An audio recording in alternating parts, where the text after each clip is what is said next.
मोदी की सरकार जो इतिहास के पन्नों में लिखा जाएगा कि दुनिया के अंदर जो सरकार थी, जो राजा था, जो हिटलर शाही राजा जो मोदी था, और उस मोदी ने इस देश के अंदर जब महामारी आई तो उस महामारी को कंट्रोल नहीं कर पाए और देश की जनता त्राह त्राह करके मरी थी। और ऐसे तानाशाही शासक का नाम इतिहास के अंदर लिखा जाएगा।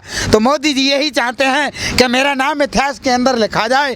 तो आज मोदी जी का नाम इस इतिहास के अंदर लिखा जाएगा, क्योंकि बीमारी को कंट्रोल नहीं कर पाए और आज तमाम संस्थाएं के सामने सरकार फेल है। लोग आप इनको हिटलर शाह कहते हैं, तानाशाह कहते हैं, लेकिन ये तो चुनी हुई सरकार के नेता हैं। चुनी हुई सरकार के नेता जरूर हैं। लोकतंत्र है, जहाँ लोकतंत्र में लोकतंत्र की बात को नहीं मानी जाए तो लोकतंत्र का एक अधिकार बनता है। हमने इस सरकार को चुना है और इस सरकार को चुनने के बाद हम लोगों ने वोट दिया, और जब सरकार अपनी नीतियों से, अपने फर्जों से दूसरे रास्ते पे जब भटक जाती है तो उसे रास्ते को दिखाने के लिए लोग आंदोलन करते हैं, जैसे जन आंदोलन, किसान आंदोलन जो आज चल रहा है।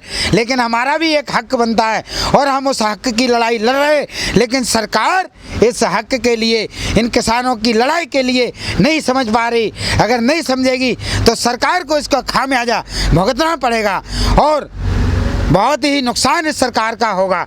और दुनिया के इतिहास में ये लिखा जाएगा कि आंदोलन तो बहुत चले, लेकिन इतना लंबा समय नेशनल हाईवे पर आंदोलन जो चला है वो इतना लंबा समय आंदोलन कभी किसी का नहीं चला। तो मोदी जी जो चाहते हैं वो उनका हो रहा है, इतिहास में अपना नाम चाहते हैं वो हो रहा है, लोग मर रहे हैं। तो ऐसा शासक हमें ना ही चाहिए। हम आंदोलनकारी हैं, इस लोकतंत्र है, इस लोकतंत्र में हमें अधिकार है अपनी मांग रखने का, अपनी मांगों को अपने मनवाने के लिए। लेकिन सरकार नहीं मान रही है। सरकार तो जो सच बोलेगा उसे उठा के जेल में डाल देगी, मुकदमा लगा देगी। ये मोदी सरकार में है, सो मोदी सरकार कर रही है। जो भी सरकार के सामने सच बोला, वो सच बोलने वाले के लिए सरकार ने जेल में डाल दिया, मुकदमे लगवा दिए। ऐसी मोदी सरकार है। सरकार आंदोलन को जारी रखना चाहती है या ख़त्म कराना चाहती है। जो किसानों की मांगें हैं उन मांगों के लिए सरकार मान ले।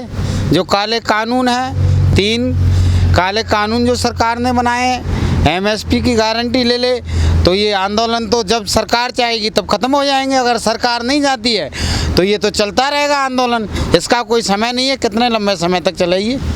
लेकिन हर चीज़ की एक सीमा होती है। किसानों के आंदोलन की सीमा क्या है? किसानों के आंदोलन की सीमा इसलिए नहीं है, जो किसानों का जो मुद्दा है, जो 3 कृषि कानून हैं उनके लिए सरकार वापस ले ले, यही किसानों की सीमा है। और जब तक किसानों के ये काले कानून को सरकार वापस नहीं लेती है तब तक जो है किसान आंदोलन अपना जारी रखेंगे। लेकिन सरकार ने इनकार कर दिया कि कानून वापस नहीं होंगे। वापस होने ही पड़ेंगे, क्योंकि अंग्रेजों को ब्रिटिश शासन में भी 9 महीने के लगभग आंदोलन चला था। उस समय भी ब्रिटिश शासन के लिए झुकना पड़ा था और इंडिया सरकार के लिए भी एक दिन किसानों के आगे झुकना पड़ेगा, क्योंकि जो किसानों की मांग है वो बिल्कुल एक जायज़ है। किसान अपनी मांग पे जो अड़े हुए हैं बिल्कुल जायज़ है और वो एक सत्य की लड़ाई लड़ रहे हैं। किसान अपनी जगह पे बिल्कुल सही हैं, लेकिन सरकार कहीं ना कहीं अपनी जगह पर गलत है।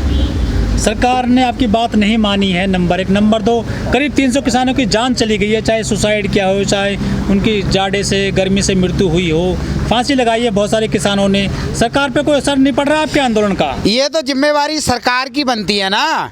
जैसे मान लीजिए किसानों की जो मांग है, जो परेशानी है, जो समस्या है, उन समस्याओं के लेकर किसान धरना दे रहे हैं। अपना घर बार छोड़कर बीच हाईवे पर जिन्होंने अपने बच्चों को छोड़ रखा है, अपने परिवार को छोड़ रखा है, खेती बाड़ी को छोड़कर सरकार के खिलाफ आज धरना दे रहे हैं। ये सरकार की जिम्मेवारी बनती है कि अपने परिवार को छोड़कर आज सड़कों पर किसान बेबस है, आत्महत्याएं हो रही हैं, फांसी लग रही हैं, लोग कोरोना से लोग घरों में बैठे हैं डर की वजह से, लेकिन किसान अपनी मांग को लेकर अपने घरों में नहीं बल्कि एक हाईवे पर अपनी मांग करने के लिए एक सरकार से उम्मीद लगाए बैठे हैं। लेकिन ये तो सरकार का फैसला है, सरकार क्या चाहती है। लेकिन सरकार का खुला चैलेंज है कि एक तो किसान नहीं है, ये है बिचौलिए, आड़तिए हैं। नंबर 2, यदि किसान है भी तो ये जो है नी विपक्ष ने इनको बरगला दिया है। ऐसा कुछ नहीं है। अगर ये बिचौलिए होते, अगर ये दलाल होते तो आज कोई 6 महीने तक यहाँ बैठा हुआ नहीं होता। ये जितने भी किसान हैं सब अपने घर परिवार से संबंध रखने वाले किसान हैं। यहाँ कोई किसी पूंजीपति का कोई दलाल नहीं है। हर एक किसान जो है अपने बीवी बच्चों को छोड़कर आया है, और अगर कोई दलाल होता तो अपने माई बीवी बच्चों को लेकर यहाँ इस आंदोलन में नहीं आता, आज झोंपड़ी बनाकर यहाँ नहीं रहता। और ऐसे समय में, ऐसी कठिन परिस्थितियों में किसान के लिए आतंकवादी कहना और खालिस्तानी कहना ये सरकार की बिल्कुल एक कमजोरी का एक हिस्सा है। ये सरकार इसमें नाकामयाब है। इनकी अगर कोई इस देश के अंदर अगर सत्य की मांग करता है, सत्य की आवाज़ उठाता है, तो आज वो खालिस्तानी बन गया, आतंकवादी बन गया। अगर सरकार के खिलाफ अगर कोई जायज़ मांग करता है तो सरकार के लिए वो आज आतंकवादी हो गई। क्या सरकार को नहीं दिखाई देता कि किसान जो है, जो किसान है बहुत बड़ा समुदाय है, करोड़ों किसान है हमारे देश में, बहुत बड़ा वोट बैंक है। इसी तरह से युवा हैं, युवा भी परेशान है हमारे देश में, वो भी बहुत बड़ा वोट बैंक है। क्या सरकार को डर नहीं लगता कि इसका वोट बैंक खसक जाएगा? अगर सरकार को ऐसा डर लगता है, जबकि हमारा जो भारत देश है एक कृषि प्रधान देश है, यहाँ की 70% आबादी कृषि पर आधारित है। लोग कहते हैं, मोदी जी कहते हैं कि बेटी बचाओ बेटी पढ़ाओ का नारा देते हैं। इनकी, मेरा कहना का मतलब ये है, अगर हम बेटी को मार डालेंगे, बेटी को मार दोगे तो बहू कहाँ से लाओगे? अगर किसान को मार डालोगे तो खाना कहाँ से खाओगे? आज मैं मोदी जी से पूछना चाहता हूँ, आप जो नारा देते हो बेटी को बचाओ बेटी को पढ़ाओ, आज एक किसान की इतनी बुरी दुर्दशा है कि हमारा देश कृषि प्रधान देश होने के साथ साथ भी जो लोग आज सड़कों पर भटक रहे हैं, इस देश के प्रधानमंत्री माननीय मोदी जी को समय लेना चाहिए इन लोगों की आवाज़ के लिए कि आज अगर ये परेशान ना होते, अपने घर से नहीं भटकते। और इस तरह की आपसे ये उम्मीद है कि जब भी आपको सद्बुद्धि आएगी ज़रूर किसानों की जीत होगी और सरकार की हार होगी। हमें पूरा विश्वास है, क्योंकि हमारा कृषि प्रधान देश है और किसानों की जीत होगी। जब तक किसान खेती बंद करना बंद कर देंगे तो मैं मानता हूँ कि इस देश का किसान ही नहीं, मजदूर भी और जो पूंजीपति हैं, जो नौकरशाह हैं, वो भी भूखे मरेंगे। इसलिए हमारे देश के प्रधानमंत्री को सोचना चाहिए, किसानों की जो मांगे हैं वो बिल्कुल जायज़ हैं और उन मांगों को मानना चाहिए। इसी में सरकार की अपनी कामयाबी है, किसानों की अपनी भलाई है, किसानों का उद्धार हो जाएगा, सरकार का भी नाम हो जाएगा। लेकिन जो मोदी सरकार है उसका ये कहना है कि ये जो तीनों कृषि कानून है इनसे किसानों की आय दुगनी हो जाएगी, किसानों के अच्छे दिन आएंगे, उनकी जो पैदावार है उसका नगद मूल्य मिलेगा, लागत घटेगी और जो उत्पादन बढ़ेगा, आय बढ़ेगी। आप मानती क्यों उनकी बातों को? मोदी जी कहते हैं ना कि अच्छे दिन आएंगे। जब 2014 में सरकार बनी थी तो माननीय प्रधानमंत्री मोदी जी ने वादा किया था कि अच्छे से दिन लाइए, हर हर मोदी, घर घर मोदी, अच्छी सरकार आएगी, हर किसान के खाते में, हर देश के नागरिक के खाते में 15 लाख रुपए आएंगे। जो काला जो पैसा था, जो अडानी अंबानी जैसे पूंजीपति थे, जिन लोगों ने इस देश के पैसे को इकट्ठा कर कर रखा था, और मोदी जी कहते थे अगर मेरी सरकार आती है तो इस देश के अंदर इतना पैसा है कि प्रत्येक नागरिक के खाते में 15 लाख रुपए आ जाएंगे। जो पीएम केयर फंड है, बोला गया है कि अब उसका यूज़ हो रहा है, उससे दवाई बन रही हैं, बेड बनाए जा रहे हैं, अस्पताल बनाए जा रहे हैं, वो यूज तो हो रहा है पीएम केयर फंड। लेकिन यूज हो रहा है, सरकार को पता थी ये बीमारी जनवरी 2020 में आई थी, तो 1 साल से ज़्यादा 1.5 साल का वक्त हो गया। उस समय भी सरकार को पता था बीमारी अभी ख़त्म नहीं हुई है, लेकिन सरकार उस समय आंखें मूंद कर सोई हुई थी, किसी को कोई परवाह नहीं थी। लेकिन जब बीमारी ने अपना दूसरी लहर में भयंकर रूप धारण किया तब सरकार की आंखें खुली। लेकिन मर्ज आज है और अस्पताल 1 साल बाद बनेंगे।